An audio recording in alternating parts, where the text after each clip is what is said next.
Por la señal de la Santa Cruz de nuestros enemigos, líbranos, Señor Dios nuestro, en el nombre del Padre, y del Hijo, y del Espíritu Santo. Amén. Señor mío y Dios mío, creo firmemente que estás aquí, que me ves, que me oyes. Te adoro con profunda reverencia. Te pido perdón de mis pecados y gracia para hacer con fruto este rato de oración. Madre mía Inmaculada, San José, mi Padre y Señor, Ángel de mi guarda, interceded por mí. ¿Qué es el Domingo de Resurrección? ¿Qué es la Pascua de Resurrección? La palabra Pascua es una palabra que tiene muchos sentidos, incluso algunos un poco curiosos cuando decimos me han hecho la Pascua. Pero vamos a referirnos a esta Pascua de Resurrección, a este Domingo de Pascua de Resurrección. Es una palabra que viene del latín eclesiástico Pasca, que proviene del hebreo Pesaj, y significa paso, salto, pasar por encima. Es ese saltar, ese paso de la esclavitud de Egipto a la libertad de la tierra prometida. Ese es el paso también, y así lo consideran los judíos, del ángel de la muerte por encima de la casa de los hebreos en la última de las 12 plagas de Egipto. El ángel pasa por encima y no mata a los primogénitos de los hebreos. Es esa Pascua que Cristo celebra con sus discípulos, y para nosotros este trido pascual, esta Pascua, es el paso de Cristo de la muerte a la vida, la resurrección de Cristo. Y esto lo celebramos de una manera estupenda, maravillosa, el Domingo de Resurrección. ¿Y por qué es tan importante el Domingo de Resurrección? Fijaros nada más que un dato. Todos los domingos, que son fiesta para nosotros, los cristianos, son fiesta porque recuerda cada domingo a este Domingo de Pascua, a este Domingo de Resurrección. Por lo tanto, todo el año estamos celebrando 52 fiestas como recordatorio de esta gran fiesta, del mayor día de la liturgia de la vida del cristiano, que es el Domingo de Resurrección. Y lo hacemos recordando un hecho histórico, un hecho que sucede en un lugar exacto, afuera de Jerusalén. Hace 2000 y pico años, en un tiempo concreto. Claro, es importante saber que Cristo no resucita por la predicación nuestra, sino que es predicado porque ha resucitado. Y sobre todo, y eso es muy importante, es predicado por los testigos de esa resurrección que ponen su vida inmediatamente en juego, y la ponen en juego y la mayor parte de ellos la pierden inmediatamente. No es una idea, no es un mito. Ellos han visto al resucitado y por eso pueden ser testigos. Pedro el primero de la resurrección. Santiago, que es ajusticiado por Herodes inmediatamente, son testigos de la resurrección de Cristo. Y además predican esa resurrección y realizan milagros en nombre del resucitado. Nos lo muestran así los 4 evangelios y también los Hechos de los Apóstoles. No hay que olvidar que son los libros de historia que narran hechos de la historia antigua con más veracidad de todos los libros, más que las guerras de las Galias o cualquier otro libro de la antigüedad, por el número de copias número de esas copias más antiguas, en muchísimos idiomas. Podemos decir, son los libros con más credibilidad histórica que hay de toda la antigüedad. Y por si fuera poco, está eso que algunos llaman el quinto evangelio, que es la arqueología de Tierra Santa. O sea, los lugares que Cristo vivió y que se están comprobando cada día más, esas huellas de esas sinagogas, de ese enterramiento de Cristo, de esa colina de la calavera, el Calvario. Y en ese quinto evangelio vemos en piedra lo que leemos, podemos decir, en páginas del evangelio. Pero esta resurrección de Cristo no es una resurrección más, no es un retorno de Cristo a la vida terrena. La resurrección de Cristo es a una vida nueva, a la vida definitiva, a la vida de Dios, como será nuestra resurrección. Vamos al Evangelio. El Evangelio que leemos, que proclamamos el domingo de resurrección, es el capítulo 20 de San Juan. Al día siguiente, al sábado, muy temprano, cuando todavía estaba oscuro, fue María Magdalena al sepulcro y vio quitada la piedra del sepulcro. Entonces echó a correr, llegó hasta donde estaban Simón Pedro y el otro discípulo, el que Jesús amaba, y les dijo: se han llevado al Señor del sepulcro y no sabemos dónde lo han puesto. Y sigue más adelante el Evangelio de este domingo diciendo: entonces entró también el otro discípulo. Sabemos que es Juan, que es el que narra la escena. Entonces entró también el otro discípulo que había llegado antes al sepulcro, vio y creyó.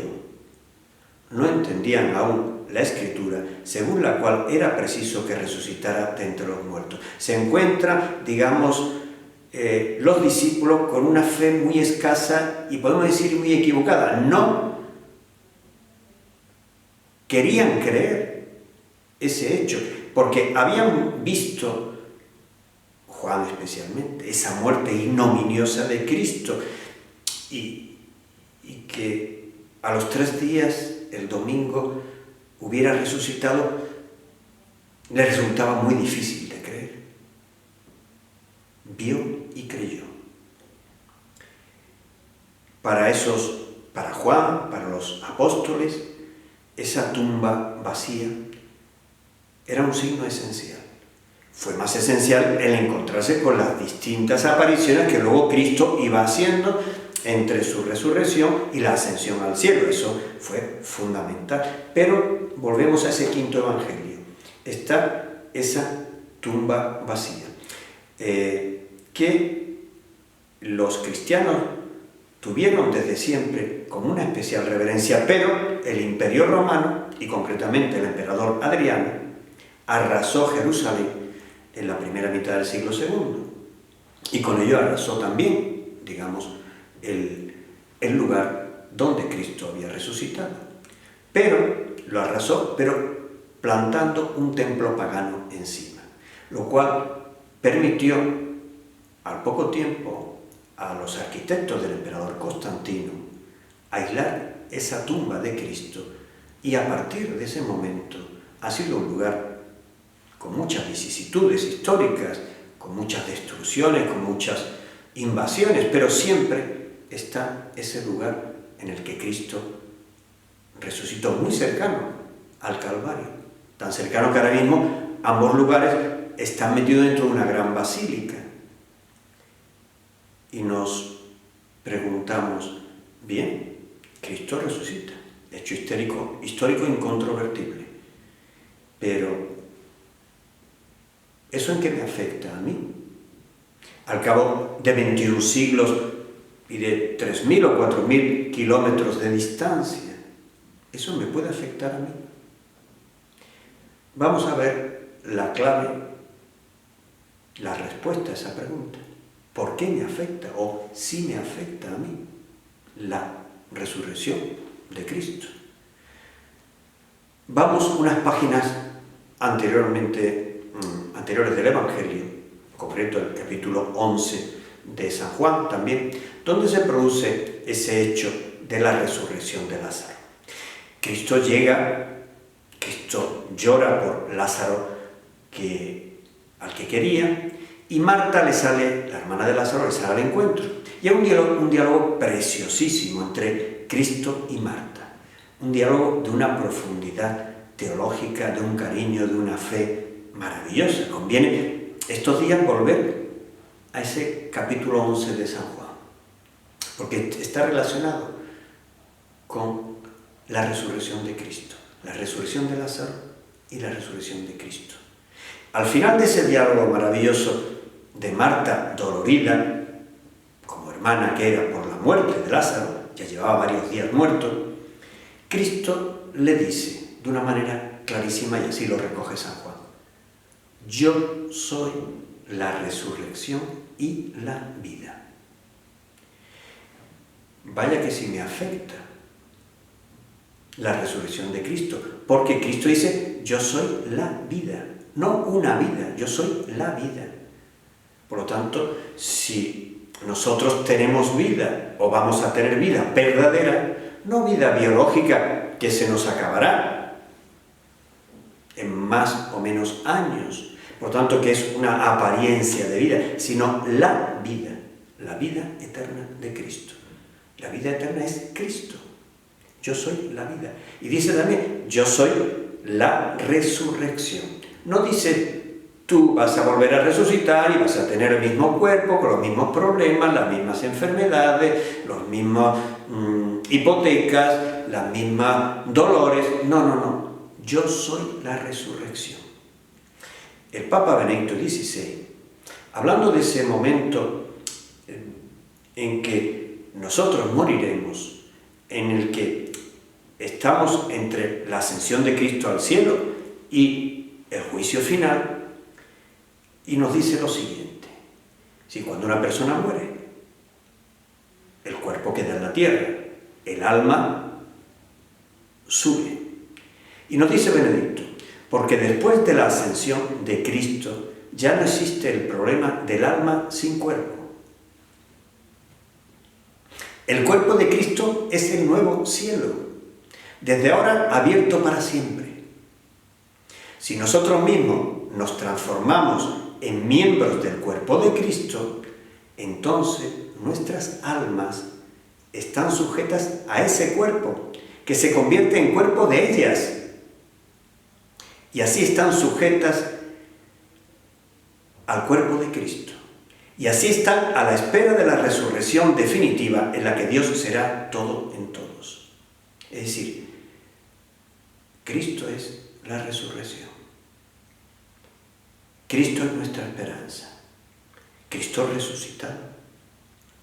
Y sabremos que esos cuerpos, ya pasado el juicio final, como lo es ya el cuerpo de Cristo resucitado, es un cuerpo que es nuestro mismo cuerpo, donde se mantiene, como nos dice Joseph Ratzinger, es decir, antes de ser Benedicto XVI, en un tomo maravilloso, casi de 1000 páginas, hablando sobre la resurrección y la vida eterna, nos dice que ese cuerpo es un cuerpo que será inmortal, que será incorruptible, que no padecerá, que será sutil, ágil, claro, pero que será un verdadero cuerpo humano, nuestro propio cuerpo, gracias a ese cuerpo resucitado de Cristo.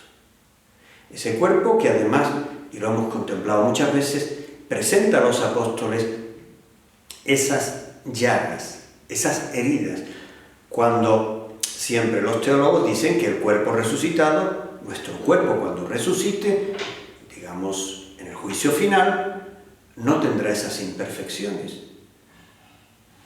A la persona que le falte un miembro, pues su cuerpo resucitado tendrá ese miembro.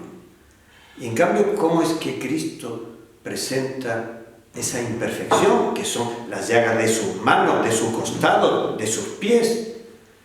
Porque Cristo así lo ha querido porque son la mejor carta de presentación de su amor infinito, de un amor que no es teoría, de un amor que no son palabras, de un amor que Él presenta de una manera clarísima como prueba de su amor y de su misericordia hacia nosotros.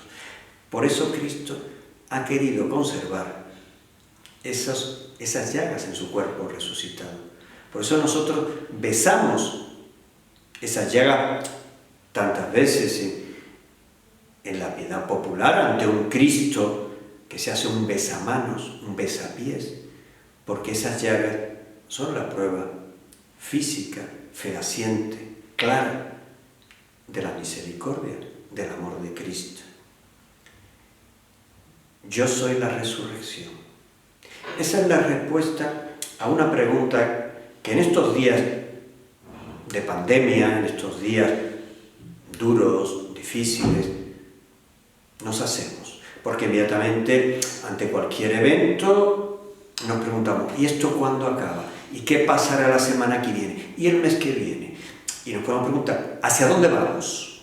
Pero no hacia dónde vamos el mes que viene, o la semana que viene, o dentro de un año, sino ¿a dónde vamos? ¿A dónde vamos al final de todo? Y la respuesta es, yo soy la resurrección. Vamos a resucitar con Cristo. Pasado estos años en que haremos distintas cosas buenísimas, también alguna mala, en la que intentaremos acercarnos más y querer más y más a Cristo. Pasado estos años, tú y yo vamos a la resurrección. A la resurrección si hemos seguido a Cristo, si no hemos incorporado a ese cuerpo de Cristo. A resucitar con Cristo, ya que en el bautismo, y así se nos recuerda, fuimos sepultados con Cristo para en la resurrección resucitar con Cristo. Es tan importante ese domingo de resurrección, tan importante que después trae todo el tiempo pascual hasta Pentecostés, 50 días. La Iglesia se regocija, se alegra, no un día ni dos, 50 días. Hay otro capítulo del Evangelio de San Juan, otros versículos del capítulo 20, que es una de esas apariciones que Cristo hace a los apóstoles. Dice, al atardecer de aquel día, el siguiente al sábado, o sea, nos situamos por lo tanto en el domingo de resurrección por la tarde, con las puertas del lugar donde se habían reunido los discípulos cerradas por miedo a los judíos, vino Jesús, se presentó en medio de ellos y les dijo, la paz esté con vosotros. Y dicho esto, les mostró las manos y el costado. Al ver al Señor, los discípulos se alegraron. Fijaros, Cristo les dice, la paz esté con vosotros. Y el evangelista nos dice, al ver al Señor, los discípulos se alegraron. Paz y alegría. Paz de Cristo y alegría de los apóstoles. Y cómo es importante esa paz y esa alegría. Como decía San José María, tenemos que ser sembradores de paz y de alegría. Dar ese gaudium cum pace, que se dice en latín. Sembrar paz y alegría a nuestro alrededor. Y puede ser la gran tarea, es la gran tarea, una de las grandes tareas del cristiano en este tiempo pascual. Dar paz y alegría a los que conviven con nosotros en estas jornadas, que pueden ser muy duras, a los parientes, a los conocidos, llevándole pues ese optimismo, que sabemos que Cristo ha resucitado, por encima de los problemas que tengamos, dándoles esa visión cristiana,